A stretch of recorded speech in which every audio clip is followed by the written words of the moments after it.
심리학자 중에 바렌이라고 하는 사람이 있는데, 이 사람이 자신의 그 자아 실현에 관한 자기의 책에서 그런 이야기를 합니다. 사람이 살아가면서 자아를 실현하고 싶어하는 욕구가 있는데, 자아 실현을 위해서는 적어도 몇 가지의 요인이 갖춰줘야 한다. 그래야 자아를 실현해서 의미 있는 자신의 인생을 살아갈 수 있다는 말입니다. 바렌은 이런 얘기를 합니다. 자아 실현을 통해서 의미 있는 인생을 살아가려면은 첫째는 유연성이 있어야 되는 유연성. 이렇게 신축적으로 대응할 수 있는 유연성이 있어야 되고, 둘째는 자원성이 있어야 된답니다.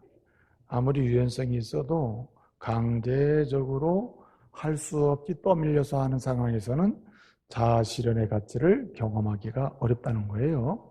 그래서 자원하고 자발적으로 참여하는 자원성이 있을 때 그 사람은 자아 실현의 길로 한 걸음 더 갈 수 있다는 말입니다. 그리고 마지막으로 이런 얘기합니다. 이렇게 유연성이 있고 또 자원성이 있다 하더라도 이것이 없으면 안 된다. 이것이 뭐냐면 창의성 또는 창조성 또는 소원성, 이렇게 이제 얘기할 수 있는데, 뭔가 창의성이 있을 때 계속해서 불타오를 때 자아 실현의 길로 전진해 갈 수 있다는 말입니다. 여기서 가장 중요하게 여긴 것이 뭐냐면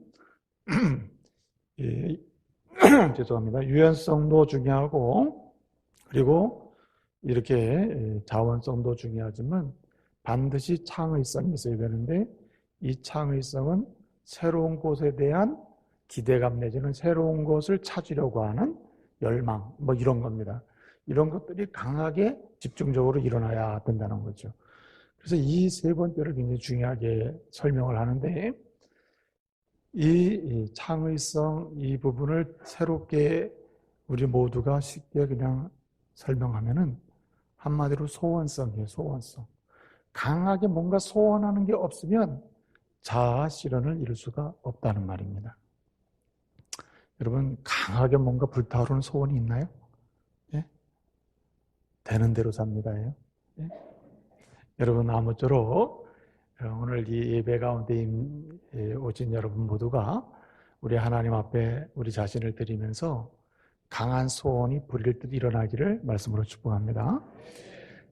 칼라일은 이런 얘기를 했습니다. 사람이 소원이 없으면, 소원이 없는 사람은 키 없는 배와 같고 한낱 인생을 살아봐야 떠돌이 인생처럼 끝나게 되고, 그리고 소원이 없는 사람 뭐와 같느냐면 한마디로 사람의 모습을 가지고 인생을 살지만 사람답지 않는 사람이다.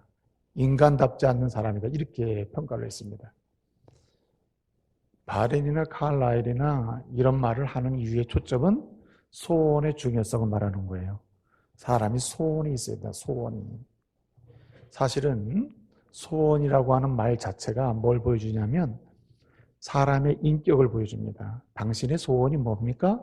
내 소원은 이렇습니다. 라고 말하면 지금까지 그 사람은 그 소원을 따라서 왔기 때문에 그 소원 자체가 그 사람의 인격을 보여주는 것입니다. 또 소원 자체가 소원을 말하는 사람의 삶의 내용을 보여줍니다. 인격이며 동시에 삶의 내용을 보여줘요. 또 뿐만 아니라 소원 자체는 그 사람의 앞으로의 방향성을 보게 해줍니다. 당신의 소원이 무엇입니까? 그 소원에 대한 대답을 하잖아요. 그러면 당신은 앞으로 어느 쪽으로 가겠군요 라고 우리가 어느 정도 예측 가능해지는 것이죠. 왜냐하면 사람은 소원대로 움직이기 때문에 그런 것입니다. 여러분, 누군가를 판단할 때 여러 가지 기준을 가지고 판단할 수 있겠습니다만은 그 판단하는 방법 중에 하나가 바로 소원으로 판단할 수 있는 거죠. 당신의 소원이 뭐냐라고 말할 때 자기의 소원을 대답하게 되면 그 소원은 그 사람의 삶을 평가하는 기준이 될 수 있는 것입니다. 그만큼 소원은 절대적으로 중요하다는 말이에요. 소원의 사람이 돼야 합니다. 근데 여러분, 소원은 두 종류의 소원이 있어요. 일반적으로 소원을 구분해 보면 첫째는 일시적 소원이 있습니다. 일시적. 한마디로 가장 쉬운 말, 그때그때 달라요. 그때그때. 오늘의 소원, 내일의 소원 달라요. 항상 소원이 있죠. 오늘 내가 이걸 원합니다. 오늘 이거 이루면 또 다시 다른 소원을 탐구하게 되겠죠. 이렇게 끊임없이 다양한 유형의 형태로 존재하는 소원, 한 사람에게 다양한 형태로 그 다음에 시와 때를 따라서 존재하는 소원을 가리켜서 우리는 일시적 소원이다, 이렇게 말할 수가 있는 것입니다. 그런데 또 하나 유형의 소원이 있습니다. 그것은 뭐냐면 평생 소원이다, 이렇게 말할 수 있습니다. 평생 소원. 태어나서 어느 순간부터 자신의 인생을 마감할 때까지 그 사람을 지배하고 그 사람의 삶을 방향타가 돼서 움직이게 만들고, 그리고 그 사람으로 하여금 뭔가 추구하는 목적으로 삼을 수 있게 만드는 그런 소원이 있다. 평생에 자신의 가치가 되기도 하고 자신의 삶을 움직일 수 있는 동력이 되기도 하고, 그리고 자기 자신을 되돌리거나 또는 평가할 때에 기준으로 삼을 수 있는 그런 소원이 있다. 그 소원이 바로 평생 소원이라는 말입니다. 여러분, 우리 하나님께서 저와 여러분에게 소원의 사람이 되기를 원하십니다. 아멘. 그런데 여러분, 우리 주님이 원하시는 소원의 사람은 일시적 소원의 사람이 아니라 평생 소원의 사람이 되기를 원하십니다. 일시적 소원으로 하나하나 구해서 하나 이루어지면 그냥 너무 좋아하고, 하나 소원하는데 그것이 안 되면 절망하고, 이런 사람이 아니라 평생 소원을 가진 사람이 되어서 움직이지 않고 흔들리지 않고 인생의 전쟁을 지속적으로 해나갈 수 있는 이런 사람 되기를 원하시는 분이 바로 우리 주님이십니다. 여러분, 그래서 성경을 보게 되면 성경, 신구약 성경에 소개되고 있는 하나님이 쓰신 인물들을 보게 되면 하나님께서 귀하게 쓰임받은 그런 인물들을 보게 되면 공통적인 특징 중에 하나가 뭐냐면, 그들은 일시적인 소원에 의해서 좌우됐던 사람이 아니라 평생 소원에 의해서 움직였던 사람임을 우리는 볼 수가 있습니다. 여러분, 우리 주님께서 원하시는 대로 평생 소원의 사람이 되어야 되는데 우리가 가져야 될 평생 소원은 무엇입니까? 이럴 때 모델링이 필요한 거죠. 모델이 필요한 거, 모델링을 할 필요가 있죠. 우리 주님은 우리에게 오늘 너희는 평생 소원의 사람이 되라, 평생 소원의 사람으로서 평생 소원으로 가질 것, 그것을 가진 평생 소원의 사람이 되라고 하시면서 오늘 주님은 아구를 모델링으로 제시해주고 있어요. 우리의 모델로 아구를 제시하고 너희는 아구를 모델링해라, 이렇게 말하고 있습니다. 오늘 본문 보게 되면 잠언 30장은 아굴의 잠언입니다. 아굴의 잠언. 아굴을 통해서 하나님이 주신 잠언의 말씀이 30장입니다. 여러분, 아굴은요, 그 시대에 많은 현자들이 있었습니다. 지혜로운 사람들이 많았습니다. 아굴은 솔로몬 시대와 솔로몬 이후의 시대를 거치면서 지혜자로서 역할을 했던 사람이 아굴인데요. 여러분, 묻습니다. 잠언은 누구의 잠언이죠? 1번 바울, 2번 솔로몬. 솔로몬의 잠언이죠. 잠언은 솔로몬의 잠언입니다. 우리 하나님께 솔로몬을 통해서 주신 말씀이 바로 잠언이거든요. 그러면 여러분 보세요. 1장부터 29장까지 솔로몬의 잠언이 쭉 소개되거든요. 주님이 하고자 하시는 말씀을 충분히 솔로몬의 잠언을 통해서 메시지를 주셨습니다. 그리고 이제 30장에 와 있어요. 그리고 마지막 장은 31장입니다. 30장, 31장은 결론에 속해요. 결론. 말하자면 1장부터 29장을 통해서 솔로몬을 통해 주신 이 하나님의 그 잠언의 말씀의 메시지를 서머리를 해가지고 요약해가지고 딱 정리해서 주는 말씀이 30장, 31장 이렇게 볼 수가 있습니다. 그래서 잠언 전체를 다 읽고 묵상해야 되지만 특별히 너무나 부족한 시간 속에 내가 잠언의 말씀을 통해서 잠언을 통해 주시는 하나님의 은혜의 메시지를 내가 새롭게 분별하고 거기에 순종하리라, 이렇게 짧은 시간 속에 도전하고자 할 때 우리는 잠언 30장으로 가게 되는 거죠. 왜냐하면 잠언 30장은 잠언 29장까지 해서 주신 솔로몬을 통해 주신 말씀의 총 요약적 메시지다, 이렇게 볼 수 있기 때문에 그래요. 그러면 왜 잠언은 솔로몬의 잠언인데 솔로몬을 통해서 주신 잠언의 말씀을 다 주신 다음에 총체적으로 요약적인 메시지를 정리해 주시는 때에는 솔로몬을 통해서 요약해서 주면 참 좋았을 텐데 하나님은 누구를 통해서요? 아굴을 통해서 주신다. 여러분 이게 은혜 아닙니까? 이런 면에서 아굴은 쓰임받은 사람이에요. 솔로몬 시대 이후를 거치면서 그 시대의 지혜자에 속해요. 하나님의 잠언의 말씀을 수없이 깨닫고 그 다음에 모으고 그리고 증거했던 사람 중에 한 사람이 아굴입니다. 그런데 이 솔로몬의 잠언을 하나님께서 성령의 감동으로 하나님 말씀으로 주시면서 결론을 맺을 때는 아굴을 사용하신다는 아굴은 왜 이렇게 귀하게 결정적으로 잠언의 메시지를 요약하고 총체적으로 총괄해서 주시는 이 역할을 하는 인물로 사용되게 됐을까요? 여러 가지 이유가 있습니다만 설명을 하자면 아굴은 평생 소원의 사람을 살았기 때문이에요. 평생 소원을 가지고 평생 소원의 사람으로서 결정적으로 하나님께 쓰임받은 사람이 바로 아굴이라는 말입니다. 그러므로 저와 여러분은 주님의 소원대로 평생 소원의 사람이 되어야 되고 평생 소원으로서 인생을 지속적으로 전진해 살면서 때를 따라 하나님께 쓰임받는 인물이 되어야 합니다. 가정에서도 쓰임받고 이 공동체에서 쓰임받고 조국 땅에 쓰임받고 세계 열방을 향해서도 결정적으로 아굴처럼 쓰임받는 사람이 되어야 돼요. 그러기 위해서 어떤 소원? 평생 소원의 사람이 되어야 할 줄로 믿습니다. 평생 소원의 사람이 되어야 된다. 그러면 아굴이 가지고 있던 평생 소원이 무엇이길래 우리 주님은 아굴을 모델링해서 너희도 아굴의 소원을 당신의 내 평생 소원으로 삼고 아굴처럼 결정적으로 그 소원을 향해서 나가면서 하나님께 쓰임받는 사람이 되라고 말씀하십니까? 오늘 9절 말씀에 보게 되면 이런 말씀이 나옵니다. 내가 배 불러가지고 하나님을 모른다 하고 여호와가 누구냐라고 할까 두려우며 또 뭐라고 내가 배고파가지고 문제가 있어가지고 내가 혹시라도 남의 것을 도둑질하고 그 다음에 마지막에 나오는 중요한 결정적인 말씀인데 하나님의 이름을 뭐예요? 욕되게 할까 함입니다.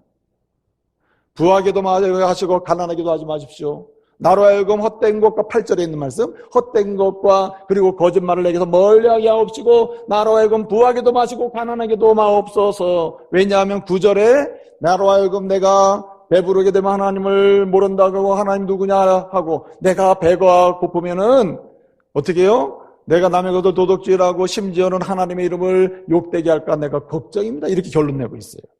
근데 여기에 굉장히 중요한 요점이 있습니다. 여기 9절에 남의 것을 도둑질하고 그 다음에 하나님의 이름을 욕되게 할까 걱정입니다. 이렇게 말하고 있어요. 이 말을 뒤집으면 이렇게 그 말씀이 담고 있는 아굴의 의도는 어디 있냐면 아굴이 가지고 있는 평생 소원을 이루면서 때를 따라 하나님께 쓰임받는 인물로 살고 싶습니다. 그리고 나를 사용해 주세요. 이렇게 기도하는데 그의 평생 소원은 뭐냐면 여기 있습니다. 내 평생 소원은 오직 하나님의 이름을 뭐하는 것? 높이는 것이다. 그 다음에 그 앞서 있는 말씀 내가 너무 배가 고파가지고 뭐하지도 말게 하시고 도둑질함으로써 하나님을 욕되게 할까 한다. 그의 삶의 가치는 어디 있다는 말입니까? 남의 것을 착취하고 도둑질하고 남의 것을 뺏어오고 남의 것을 취함으로 내가 부유하게 되는 것이 아니라 오히려 내게 있는 것, 내가 하나님으로부터 받은 것, 하나님이 내게 주시는 것을 가지고 오히려 도둑질이 아니라 남에게 뭐하는 것? 베푸는 것이다. 베푸는 것. 이것이 그의 평생 소원이었다는 말입니다. 한마디로 말하면 우리 원주중국의 영구 비전이 무엇입니까? 하나님을 높이고 세상을 축복하는 것이다. 이게 아굴의 비전입니다. 여러분 이게 어디서 왔는지 궁금했죠? 사실 물론 다윗도 이런 비전이었습니다. 그러나 어떻든 오늘 본문상으로 보게 되면 아굴의 평생 소원은 뭐냐면 내가 무슨 일을 하든지 어디를 가든지 어디에 머물든지 누구를 만나든지 누구를 받아보든지 무엇을 잡든지 어디를 걷든지 내 평생 소원은 그 모든 것을 통해서 하나님을 지극히 높여드리는 것입니다. 하나님의 이름을 높여드리는 것입니다. 그리고 세상을 뭐하는 것? 축복하는 것입니다. 나로 인해서 내 부모가 축복받고 나로 인해서 내 자녀가 복을 받고 나로 인해서 내 동료가 복을 받고 나로 인해서 이 조국 땅이 그리고 세계 만방이 열방이 복을 받는 것입니다. 이것이 내 평생 소원입니다. 그러면 산 사람이 바로 아굴이야 이 말이죠. 주님이 이것을 기뻐하신 거예요. 주님 오늘 우리에게 말씀하십니다. 여러분도 평생 소원이 되십시오. 아굴처럼 평생 소원의 사람이 되십시오. 그래서 쓰임받는 사람이 되십시오. 그러기 위해서 아굴의 소원을 소유하는 사람이 되십시오. 아멘. 주님은 오늘 말씀하신 거예요. 아굴처럼 여러분의 소원이 하나님을 높이는 인생 되기를 원합니다. 하나님을 경외하는 인생 되기를 원합니다. 하나님의 이름을 높이기를 원합니다. 내 평생 이것뿐 오직 주님의 일 하기를 원합니다. 그래서 주의 일을 통해서 하나님의 영광을 드러내기를 원합니다. 그런 가운데 하나님이 내게 그것이 무엇이든 적게 주시든 많이 주시든, 그리고 그것이 어떤 것이든 상관없이 하나님이 무엇을 주시든지 간에 하나님으로부터 오는 모든 것은 그 자체가 신령한 복임으로 그것을 가지고 내가 세상을 뭐하면서 축복하며 살겠습니다. 이게 아굴의 소원이에요. 여러분, 이러한 아굴의 평생 소원이 여러분의 소원이 되기를 말씀으로 축복합니다. 그러는 가운데 여러분, 때를 따라서 아굴이 결정적으로 수많은 그 시대에 얼마나 많은 지혜자들이 있었겠어요. 그 시대는 지혜자가 많은 시대였습니다. 그 많은 지혜자들 중에서 특별하게 아굴이 잠언의 30장에 쓰임받는 것을 보게 되면 놀랍지 않습니까? 여러분, 하나님이 언제 어떻게 우리를 예비하시며 쓰시길 기대하시고 준비하시는지 몰라요. 그러므로 우리는 평생 소원의 사람으로 가정에서든 직장에서든 교회에서든 삶의 자리에서 우리는 그 소원을 부여잡고 그 소원을 지향하면서 나가야 할 줄로 믿습니다. 주님이 때를 따라 사용해 주시는 거예요. 여러분, 잠언, 솔로몬의 잠언 1장부터 29장까지 있잖아요. 29장까지의 말씀의 결론이 뭐냐면, 잠언 1장 7절에 보게 되면 여호와를 경외하는 것이 지식의 뭐라 그랬어요? 근본이다. 그러나 미련한 자는 이 지혜와 훈계를 뭐 한다 그랬어요? 멸시한다 그랬어요. 그리고 또 다시 반복해요. 잠언 10대 9장에 오면 또 반복합니다. 9장 10절에서 또 뭐라고 하냐면은 여호와를 경외하는 것이 이제는 지혜라고 해요. 지혜의 근본이 오늘 거룩한 자를 아는 것이 곧 그 사람의 명철이라고 했어요. 명철이다. 이것이 잠언의 핵심이에요. 무슨 말입니까? 잠언의 핵심은 뭐냐면 모든 예수 그리스도로 말미암아 구원받아 하나님의 자녀가 된 어떤 사람이든지 그 사람의 평생 소원은 하나님을 경외하는 것이고, 하나님을 경외하는 가운데서 은혜를 받고 은혜 받은 대로 뭐하는 것? 세상을 축복하며 사는 것이 하나님의 소원이라는 말입니다. 우리는 하나님이 기대하시는 대로 이런 소원의 사람이 되어야 할 줄로 믿습니다. 우리 예수 그리스도께서 우리를 구원하시면서 너도 이제는 평생 소원의 사람이 되거라 하신 말씀 그대로 그 평생 소원을 나의 소원으로 삼고 우리도 때를 따라 주님께 쓰임받는 인물이 되어야 한다 이 말이죠. 여러분, 조나단 에드워즈라고 하는 사람이 있었습니다. 이 사람은 청교도 신학자이고 목회자이고 경건주의자고 한 시대에 하나님의 그 은혜의 복음을 강력하게 도전하며 선포했던 사람이에요. 그 사람의 5대손이 드와이트 에드워즈인데 이 사람이 그의 5대손 드와이트 에드워즈라고 하는 분이 책을 썼어요. 그 책을 썼는데 내면적 혁명이라는 책이에요. 그 내면적 혁명에서 그런 얘기를 합니다. 예수를 믿고 구원받는다. 예수를 믿고 구원받은 사람은 점점 주님을 닮아가야 되는데 이것을 성숙이라고 하죠. 성숙. 그 성숙에 대해서 예수를 믿고 구원받은 사람이 성숙의 과정을 설명하는데 몇 가지를 설명해요. 그 첫 번째가 뭐냐면 성숙하는 사람의 특징은 뭐냐면 주님이 좋아하는 걸 행한다는 거예요. 행한다. 주님이 좋아하는 걸 행한다. 두 번째는 주님이 싫어하는 걸 고친다. 네? 고친다. 세 번째는 주님이 기대하는 걸 더 찾아서 붙든다. 네? 제가 지금 세 가지 얘기했어요. 첫째는 행한다, 좋아하는 거. 주님이 싫어하는 건 고친다. 그 다음에 주님이 더 원하는 것을 찾아서 붙든다. 그 다음에 마지막 네 번째는 뭐냐면 이렇게 행하고 그 다음에 고치고 붙드는 가운데서 하나님이 주시는 은혜가 있거든요. 은혜가 있는데 이 은혜를 뭐한다? 흘려보낸다. 그게 성숙의 하이라이트는 뭐냐면은 믿음이 성숙한 사람인 것을 확인하는 마지막 단계가 뭐냐면 흘려보내는 거예요. 흘려보내. 하나님이 내가 순종 잘할 때 주시는 은혜, 내 연약함을 고칠 때 주시는 은혜, 그 다음에 주님이 소원하시는 대로 그것을 더 강하게 붙들고 하나라도 더 더 하면서 붙들고 나가는 가운데 주시는 은혜, 그 주님 주시는 은혜를 어디로요? 흘려보내는 상태가 최상의 성숙의 상태라. 근데 여러분 놀라운 것은 뭐냐면 바로 이런 거예요. 이 믿음의 성숙이라는 것도 다른 말로 하면은 이런 뜻입니다. 한마디로 평생 소원으로 사는 것이에요. 대개 믿음이 연약할 때는 일시적 소원의 지배를 받습니다. 그때 내가 원하는 것을 주시기를 소원하며 기도하고, 내가 원하는 것을 주시면 감사하고, 내가 기대하는 것을 성취하게 되면 하나님이 은혜 주셨다고 말한단 말이에요. 그러나 정말 이 진정으로 믿음이 성숙하게 되면은 내가가 빠져 그 주님이 원하시는 것이 내게 이루어지고, 주님이 원하시는 대로 마지막까지 주의 사랑을 흘려보낼 때 이 사람을 가려서 평생 소원의 사람이라. 그래서 성숙은 일시적 소원에서 어디로 움직이는 거예요? 평생 소원으로 움직이는 것입니다. 일시적 소원이 강한 사람은 믿음이 좀 미성숙하다 이렇게 말할 수 있겠죠. 그다음 평생 소원이 강하게 나를 지배하고 그 평생 소원의 포로가 돼서 사는 사람은 어떤 사람입니까? 성숙으로 나아가고 있다 이렇게 볼 수가 있는 거죠. 그러므로 여러분 이번에 그 연휴 기간이 길잖아요. 그렇죠? 이제 어제부터 시작됐다 볼 수 있죠. 그리고 오늘 주일이죠. 내일은 설날이고 그 다음 날은 또 더 놀고 그 다음 날도 대체주일을 또 놀고 참 좋습니다. 그렇죠? 길잖아요. 이 긴 연휴 동안에 여러분 그냥 즐기지 마시고 여러분 부탁하고 싶어요. 나의 소원은 어떤 소원으로 지배를 받고 있는지, 나는 어떤 소원에 지배를 받고 있는지 돌아보시면서 이 기간 동안에 여러분이 일시적 소원의 사람이라면 평생 소원의 사람으로, 평생 소원의 포로가 된 사람은 더 강력하게 평생 소원으로 사는 가운데 하나님께 쓰임받기를 열망하는 사람으로 다시 돌아서고 변화되고 그리고 새로 전환하는 이런 은혜의 시간들 되시기를 말씀으로 축복합니다. 자, 그러면 아굴처럼 아굴의 평생 소원을 나의 평생 소원으로 삼고 그렇게 하나님이 때를 따라 쓰시는 인물로 쓰임받기를 원하면 어떻게 해야 됩니까?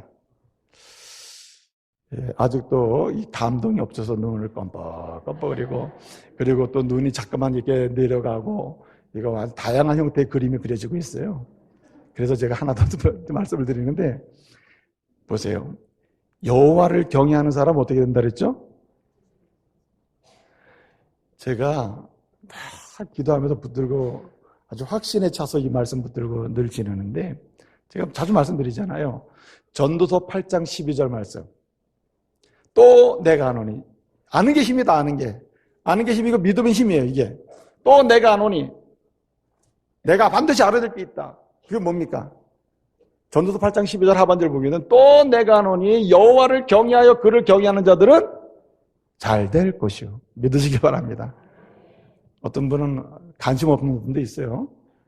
여러분 무조건 잘 됩니다. 믿으시길 바랍니다. 어떤 사람은 내가 원하는 대로는 그게 아니고 하나님을 경외하여 그를 경외하는 자, 이 뒤에 경외한 두 번째 경외하는 거는요. 전도서의 8장 12절 이 두 번째 경외는 미완료입니다. 계속해서 경외하는 겁니다.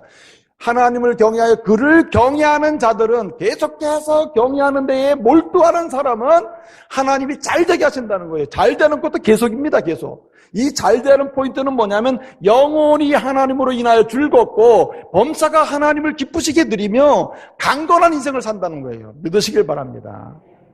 오직 예수 그리스도 그 이름을 높이는 가치 있는 인생으로 나가게 된다는 거예요.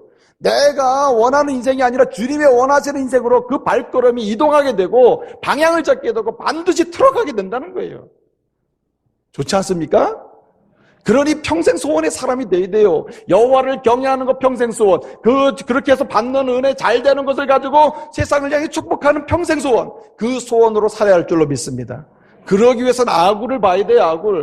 아굴은 어떻게 그런 사람이 됐습니까? 우리는 어떻게 그런 사람이 될 수 있습니까? 오늘 1절부터 4절까지를 보게 되면 한마디로 얘기해서 절대적으로 하나님을 의지해야 한다는 말입니다. 절대적으로 하나님을 의지하는 그 사람만이 평생 소원의 사람으로 하나님을 높이고 세상을 축복하는 사람이 될 수 있다는 말입니다. 여러분 1절을 보게 되면 야게의 아들 아굴의 자문이라 했고 그 아굴이 누구에게 거기 이디엘과 또 누구에게 줬어요? 거기 우갈에게 줬다. 우갈에게. 이디엘과 우갈은 여기 아굴의 친구들이에요. 친구들. 아우글 시대에 같이 살던 사람들이에요. 그러니까 여기 이디엘과 우갈에게 이 말씀을 전해줬지만 사실은 두 사람이 기록됐지만 사실 두 사람뿐만 다른 많은 사람이 이 말씀을 들었다는 얘기가 되겠죠. 근데 놀라운 것은 뭐냐면 여기 아굴의 아버지가 누구죠? 야게죠, 야게. 야게인데 야게라는 말은 경건하다는 뜻입니다. 경건하다. 순종 잘하는 사람, 경건한 사람 이런 뜻입니다. 한마디로 그 아버지는 순종 잘하고 경건한 사람. 이 사람도 뭘 내포해 주냐면 하나님을 경외하는 일에서 굉장히 헌신적인 사람이었으며 그 아버지도 평생 소원을 했다. 이렇게 우리가 예측해 볼 수가 있는 거죠. 그 아버지로 인해서 그 아들이 지금 그 야게를 밝히는 이유가 여기 있는 거죠. 그 시대의 사람들이 알았을 겁니다. 아굴의 아버지 굉장히 경건해. 순종도 잘해. 하나님을 높이고 세상을 축복하는 사람이야. 저 사람 평생 소원 사는 사람이야. 그랬더니 그 아들도 그렇기 때문에 그 아들이 지금 얘기하는 거예요. 아굴이.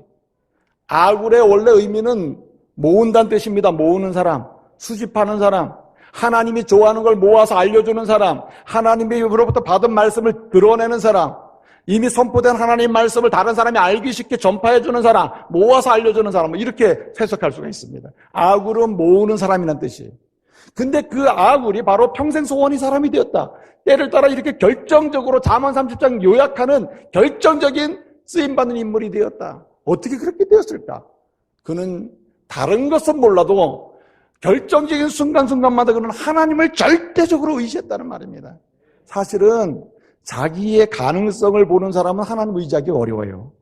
내게 뭔가 있고 능력이 있고 내가 그래도 뭔가 해볼 수 있고 내가 그래도 괜찮다고 생각하는 사람은 하나님 의지하기 어렵다고요.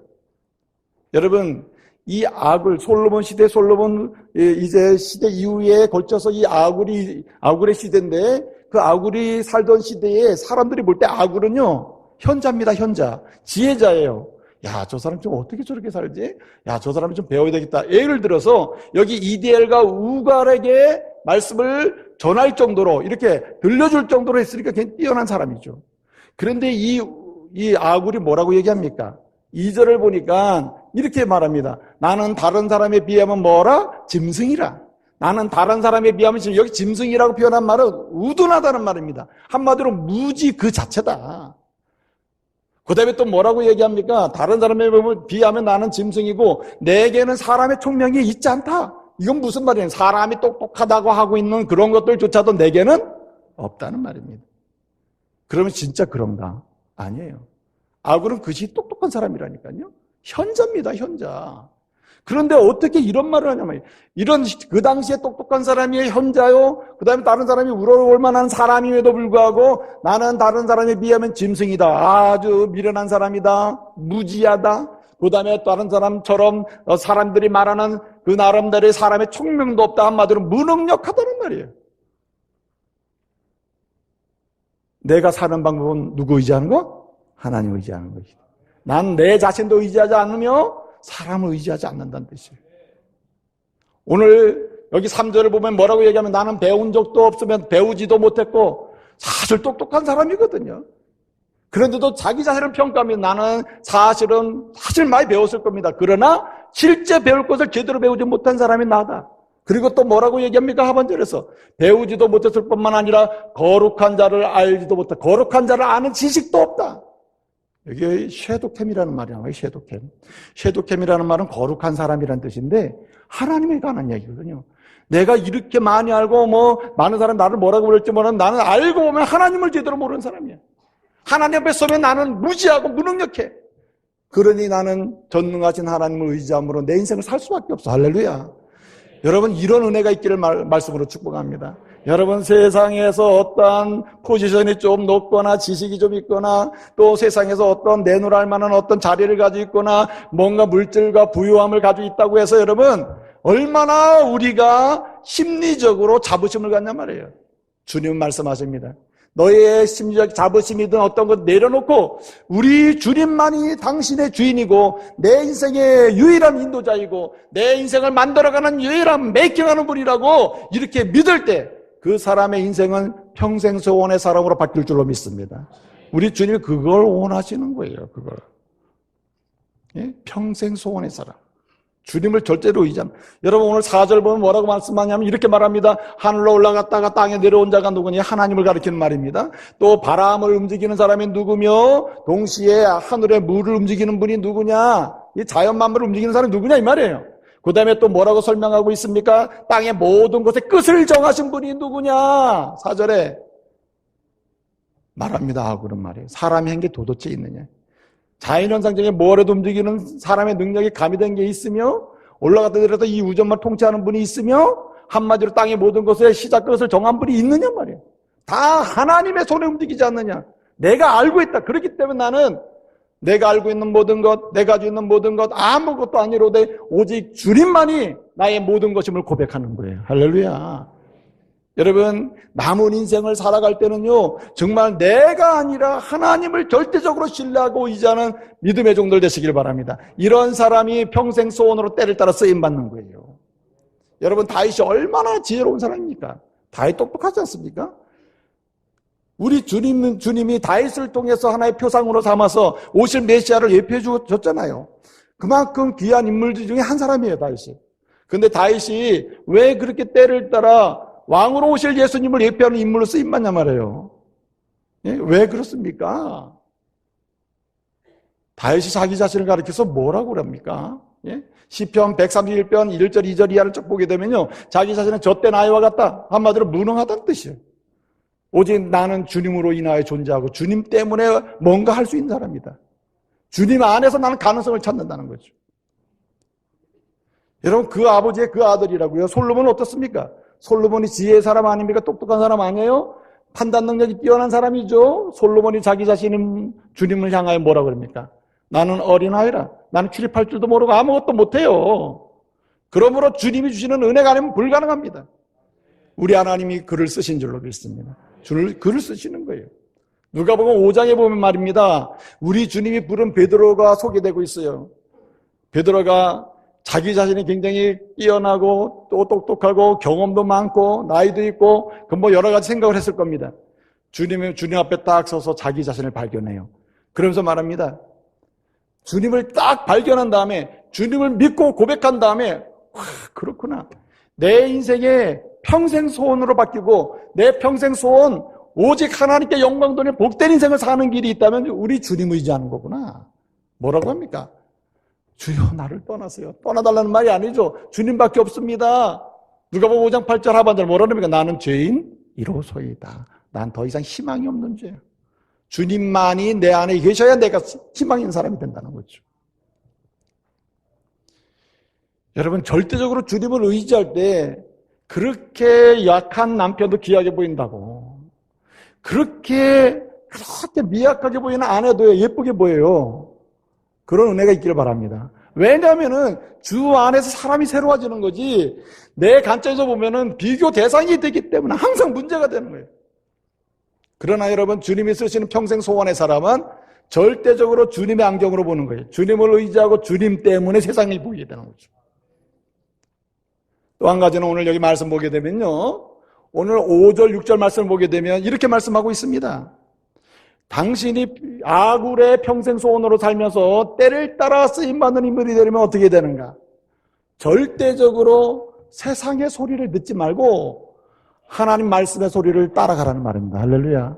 여러분 우리의 삶을 구성하는 요소 중에 소리는 절대적입니다. 소리로 인해서 하루가 시작돼요. 눈을 뜨면 말을 하고 어떤 소리가 들리게 되고 어떤 분은 일어나자마자 TV 켜는 사람이 있어요. 이렇게 소리를 들어야 뭘 틀어놓고 소리를 들어야 일을 한다는 거죠. 그래요. 맞습니다. 우리의 일상은 시작과 끝이 뭘로 되는 그 소리로 구성이 돼요. 소리로. 그래서 무엇인가 소리를 듣고 내 소리를 바라는 가운데 인생을 실현해가는 것입니다. 이게 하나님의 창조 원리 중에 하나예요. 그런데 여러분 타락한 세상 속에서 들을 만한 소리가 있을까? 들으면 들을수록 우리의 영혼이 맑아지게 만드는 소리가 있을까? 여러분 TV 프로그램 중에 여러분의 마음과 영혼을 맑게 만들어주는 프로가 있으면 저한테 알려주시기 바랍니다. 나도 좀 은혜 좀 받게. 예? 여러분이 보는 드라마 중에 내 영혼을 맑게 해주고 오직 말씀으로 달려가도록 만드는 프로그램이 있다면 드라마가 있다면 나도 좀 보고 울고 싶어. 근데 여러분 정말 여러분이 드라마를 보며 울 때 그 맑은 영혼으로 나가기 때문에 주여 드라마를 보면서 내 영혼을 이렇게 청케 해주시니 감사합니다. 그래가지고 눈물이 납니까? 아니잖아요. 이 세상의 어떤 소리도 우리의 영혼을 맑게 해주거나 우리의 영혼의 심금을 울려주는, 영혼의 심령을 울리는 소리는 존재하지 않는다. 이 타락한 세상 속에 들려오는 소리마다 우리를 제약으로 끌어내고, 그리고 사단의 종로로 타게 만들고, 그리고 평생 소원에서 오히려 그나마 평생 소원의 길로 가려고 하는 마음을 움직여서 어디로? 일시적 소원에 머물게 만들어서 흔들리게 만드는 게 세상 소리가 아니야 이 말이죠. 아굴은 안 거예요. 내가 들어보니, 내 삶을 살아보니 들어야 될 소리는 딱 하나다. 말씀의 소리인 줄 믿습니다. 말씀의 소리 들어야 된다. 말씀의 소리. 말씀을 따라가는 이 말씀은 오늘 뭐라 그랬습니까? 오늘 5절 보니까 하나님의 말씀은 순전하여. 이 순전하라는 말은요, 차라프라는 말인데 이게 무슨 뜻이냐면은 완전히 정제됐다는 거예요. 정제. 오류가 없고 한마디로 퍼펙트하다, 커렉트하다, 정확하고 무오하다는 거예요. 그러므로 그 말씀 앞으로 내 자신의 양심을 드러내고 내 삶을 드러내고 내 모든 계획을 말씀 앞에 드러내면 오류를 검증하는 데 문제가 없고 확실하게 인도를 받을 수 있다는 말입니다. 그래서 사도 바울은요, 이 초대교회 성도들에게 편지를 쓸 때마다 마지막 부분에서 항상 뭘 강조하냐면은 이 하나님의 말씀을 통해서 말하자면 이 스캔을 하고 스크리닝을 하기를 원해요. 이렇게 거르기를 원해요. 깨끗하게 청소하기를 원한다. 그래서 항상 말씀을 같이 해요. 말씀이 절대적으로 말씀의 소리를 듣는 성도로 키워라. 말씀을 따라가는 성도로 키워라. 그렇게 얘기해요. 그래서 여러분 잘 알다시피 디모데후서 3장 16절을 보게 되면 사도 바울이 디모데에게 편지를 씁니다. 이 디모데가 에베소 교회 목사님 아닙니까? 에베소 교회에서 목회하고 있는 목사님 디모데 목사님에게, 야 디모데 목사, 네가 목회할 때 다른 것은 몰라도 성도들을 평생 소원의 사람으로 그리스도를 높이는 사람, 그리스도를 닮아가는 사람, 그 이름 그 주의 일 하다가 주의 나라가는 이런 평생 소원의 사람 키워야 되는데, 그러는 방법 중에 가장 중요한 것은 뭐냐면 말씀 따라가게 하는 것이다. 왜 그런가? 디모데후서 3장 16절에 뭐라고 말씀합니까? 모든 성경은 하나님의 감동으로 된 것으로, 첫째는 뭐라 그랬어요? 교훈과 이 성경만은 오직 천국 가는 길, 그리고 평생 소원으로 사는 길, 하나님을 정확하게 높이는 길, 세상을 축복하는 방법, 정확한 길, 바른 길을 제시해준다. 교훈, 바른 길을 제시해주는 게 성경에서, 성경 외에는 이 길을 제시해주는 게 없다는 거죠. 그 다음에 이 바른 길을 제시하고 또 뭔가 했어요? 두 번째는 책망과 했어요. 교훈과 책망. 책망은 뭐 하는 겁니까? 거룩한 책망이에요. 우리가 바른 길을 가려고 하지만 일시적 소원이 나를 끌어당기기 때문에 우리가 이탈할 때가 있어요, 없어요? 있죠. 이렇게 벗어날 때가 있다 이 말이에요. 문제는 뭐냐면 우리가 바른 길을 가다가 벗어났는데 이 벗어나고 이탈했는데 이 이탈한 걸 깨닫지 못하는 게 문제란 말이에요.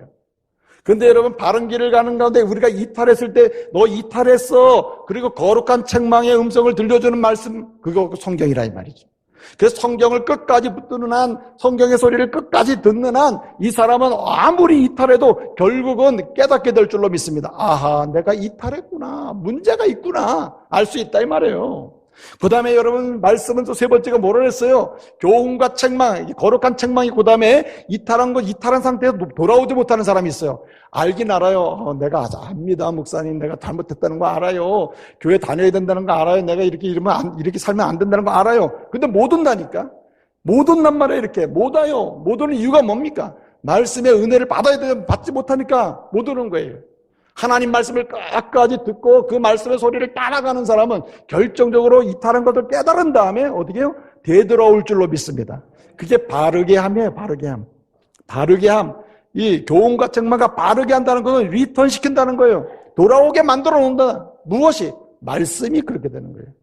여러분, 여러 가지 흔들리는, 요새 이 현대사의 남성들 얼마나 흔들립니까? 이게 직장에서 흔들리고 삶의 자리 흔들리잖아. 이렇게 저렇게 흔들려. 예? 정서적으로 흔들려. 그러나 여러분, 믿음의 남성들이 왜 결국은 돌아옵니까? 하나님 말씀에 그를 붙들어서 제자리로 돌려놓은 줄로 믿습니다. 흔들린다니까 여성들은 좋아하지만 여성들이 얼마나 많이 흔들립니까, 요즘에? 예? 뭐 드라마 보면서 요즘 나도 남자친구 한 명 있으면 좋겠어. 나 그 소리 들으면 아주 화가 나요. 요즘의 여성들은, 믿음의 여성들도 그러더라고. 목사님, 요즘에는요, 남자친구 한 명씩 다 있대요. 그런데. 그런 게 어딨냐, 그런 게 성경에. 여러분, 그런 마음도 성경의 소리를 듣다 보면은 결국은 돌아가게 하실 줄로 믿습니다. 제자리에 딱 갖다 놓는다. 하나님 말씀 이런 능력이 있는 거예요. 그래서 말씀의 소리 듣는 게 대단히 중요해요. 근데 말씀의 소리를 듣잖아요. 결정적으로 더 중요한 것은 뭐냐면 마지막 네 번째 뭐라 그랬어요? 의로 교육하기에 유익하다. 이 말은 이렇게 이렇게 바른 길 가게다가 이탈했을 때 책망하고 돌아오게 만들고 바르게 하고 그다음에 돌아온 사람이 써먹써먹할 거 아니요. 예? 근데 계속해서 가던 길을 계속 힘차게 같이 걸어갈 수 있도록 다시 에너지를 공급해주는 능력이 뭐예요? 말씀이라. 이게 의로 교육하라. 의로. 그러므로 여러분, 어떠한 삶의 자리에 있든 정황 속에 빠져 있든 여러분들은요, 아무리 주변 상황이 흔들리게 만들든 적어도 말씀의 소리 듣는 일은 지속하시길 바랍니다. 이 소리를 듣는 채널은 만들어 놔야 된다 이거죠. 어디에 있든지. 그래야 자신이 집착하는 것으로 떠날 수 있다. 여러분, 이 피터팬 증후군이라는 책이 있었잖아요. 벤 카일러라고 하는 사람이 쓴 책인데 아주 오래전에 좀 유행했었잖아요. 이 피터팬 증후군이라는 신드롬이라는 책인데 이 책에서 피터팬 증후군이 있다, 현대인들에게는. 그게 뭐냐면은 집착으로 인해서 과거에 고정되어 있는 상태, 집착으로 인해서 과거에 고정되어 있는 상태가 피터팬 증후군이다. 그러니까 현재와 미래를 못 보는 거죠. 이러한 사람이 여러 가지 우울에도 걸리고 조울에도 걸리고 때로는 과거에 갇혀가지고 현재의 관계를 끌어버리려고 하고 이렇게 소외된 사람을 사는 경우도 있다는 거죠. 근데 진짜 중요한 게 뭐냐면 영적인 피터팬 증후군이 있다 이거야. 영적인 피터팬 증후군. 예수를 믿고 구원받았음에도 불구하고 구원받기 전에 어떤 독특한 그 재미있는 습관에 집착이 돼서 거기서 과거의 습관에서 나오지 못하면서 오늘을 살아가는 사람이 있다. 영적인 오늘의 시대가 얼마나 은혜로운데, 영적인 미래의 세대가 얼마나 하나님의 예배한 은혜가 큰데 그것을 경험하지 못하고 기대하지 못하고 사는 사람이 있다 이거죠. 이게 불행한 거 아닙니까? 그런데 여러분, 이러한 영적인 피터팬 증후군, 영적인 이 옛사람의 과거의 습관에 고정돼서 집착해가지고 벗어나지 못하는 이런 것까지도 결국 끊어버리고 새 사람으로 나가게 만드는 능력이 말씀에 있음을 믿으시길 바랍니다. 그래서 여러분, 그나마 참 감사한 게 있어요. 기도 시간에도 늦어요. 찬송 시작할 때도 늦어요. 묵상 기도할 때도 늦어요. 그래도 다 뭐라고 그러냐면, 목사님, 그래서 내가 말씀 시작하기 전에 들어왔습니다. 내가 그 말을 하면, 그래도 참 말씀의 소리는 들으려고 하는구나. 참 감사하죠. 어찌되었든 여러분, 이 말씀의 소리를 여러분의 제1성, 이 첫 번째 소리로 항상 놓으시길 말씀으로 축복합니다. 사실 들리는 소리가 많기 때문에 내가 들어야 될 소리를 우선순위를 정해놔야 돼요. 하루를 시작하면 내가 말씀의 소리를 들으리라. 마감하면서도 말씀의 소리를 먼저 들으리라. 그리고 일터에 가서도 말씀의 소리로 내가 시작하리라. 이게 대단히 중요하단 말입니다. 마지막 한 가지는요, 오늘 여기 7절부터 9절까지를 보게 되면 우리 주님께 구해야 할 줄로 믿습니다. 사실은 주님을 의지하고 그 말씀의 소리를 듣는 일에 따라가는 일에 전념하는 것을 알면서도 안 되는 때가 많다. 여러분, 우리의 힘으로는 우리 의지는 안 돼요. 우리 의지가 원래 본성적으로 문제가 좀 있어요. 완전한 회복이 된 게 아니에요. 그렇기 때문에 내 의지와 내 신념 가지고도 주님을 따를 수가 없어요. 의지할 수도 없고 말씀을 따라가기가 힘들어. 그 말씀의 소리를 먼저 들으려고 하면 안 될 때가 많다 이 말이죠. 그럼 어떻게 됩니까? 그러므로 우리는 전능하신 하나님께 우리를 죄와 사망에서 구원하신 예수 그리스도의 이름으로 구해야 할 줄로 믿습니다. 오늘 여기 아굴이 잘한 게 있습니다. 아굴은 의지했습니다. 말씀을 따라갑니다. 근데 그는 항상 쉬지 않고 뭐 하느냐. 오늘 말씀 보게 되면 부르짖었다고 했어요. 내가 주께 구하였더니 했습니다. 여기 구했다는 말은 샤안이라고 하는 말인데 이 말은 뭐냐면 매달려 조갈거린다는 뜻이요. 매달려서 하나님 뭐 해가지고 계속. 그러면 여러분 상상해 보세요. 어린아이가 부모한테 매달려 조갈거리는 거. 예? 그러면 부모는 어떻습니까? 귀찮습니까? 아니면 이쁩니까? 하게 요즘 여성들은 막 애를 때려가지고 뭐 문제가 되니까 귀찮아 하겠죠. 그 진정한 엄마는 어떻습니까? 진정한 엄마는 귀엽죠. 진정한 아버지이신 하나님은 우리의 종알거림에 대해서 주님은 응답하실 줄로 믿습니다. 반드시 들으신다, 반드시. 근데 여러분 중요한 건 뭐냐면 특별히 평생 소원과 관련해서 우리가 주님께 구해야 될 것 두 가지가 있습니다. 그 두 가지가 뭐냐면 첫째는 정직하게 해달라고 기도하시고 둘째는 감사하게 해달라고 기도하시길 바랍니다. 내가 가난해도 감사, 부해도 감사. 자족하는 거죠. 예? 내가 연약해도 주의 일 할 수 있습니다. 강해도 할 수 있습니다. 없어도 나는 주님 따라갑니다. 있어도 주님 따라갑니다. 없어도 있어도 나는 나눌 수 있으며 주님을 높일 수 있습니다. 이게 감사죠. 옆 사람 한번 축복합시다. 정이 있는 사람이 되세요. 정이 있는 사람. 한 번 더 축복합시다. 감 있는 사람 되세요. 이해가 안 되면 다시 한번 합시다. 정감 있는 사람이 되세요. 여러분, 정감 있는 사람 되시길 바랍니다. 이 정감을 구해야 돼요. 정직과 감사가 내 삶의 풍요가 되게 해달라고. 그렇게 구해야 돼요. 여러분, 2005년도에 타계했습니다만은 이 경영학의 대부로 오랫동안 학계를 지배했던 사람이 피터 드러커입니다. 이 피터 드러커가 이 지식경영에 관한 아주 뛰어난 사람인데, 이 사람이 한 말이 있어요. 앞으로 미래 시대는 굉장히 힘든 시대래요. 그렇죠. 이런 말은 누구나 할 수 있죠. 미래 시대는 매우 힘든 시대다. 살기 힘든 시대다. 그러므로 어떻게 살아야 되는가? 어떻게 해야 이 힘들게 다가오는, 힘든 시대로 다가오는 미래 시대에 생존하고 승리하며 살 수 있을까? 뭐 이런 얘기입니다. 거기에 대한 대답이 뭐냐면, 피터 드러커가 한 말이 두 가지를 요약했어요. 하나는 뭐냐면 적응이고 하나는 도전이에요. 다른 말로 하면 세상이 막 밀려오잖아요. 어려운 시대가 밀려오잖아요. 거기에서 응전, 이렇게 밖에서 나를 도전해 올 때 내가 거기에 응답하는 응전을 해요. 적응과 응전을 하는 것이고, 또 하나는 내가 먼저 도전하는 거예요. 내가 먼저. 참 좋은 대답 아닙니까? 근데 여러분, 우리가 이런 말을 들으면 진짜 역시 그 학자답다. 정말 통찰력 있다 이렇게 말할 수 있죠. 근데 뭐 알지만 안 되지 않습니까? 알지만. 적응하고 도전하라. 이건 뭐 좋은 말 아닙니까? 나는 그 말을 듣고 야 진짜 대단한 사람이다. 응전과 도전을 해라. 이거 얼마나 대단한 말입니까? 근데 여러분 이런 말을 듣고도 이 말을 한 지가 벌써 오래됐다는 말이에요. 그 뒤로도 11년이 지났어. 11년이.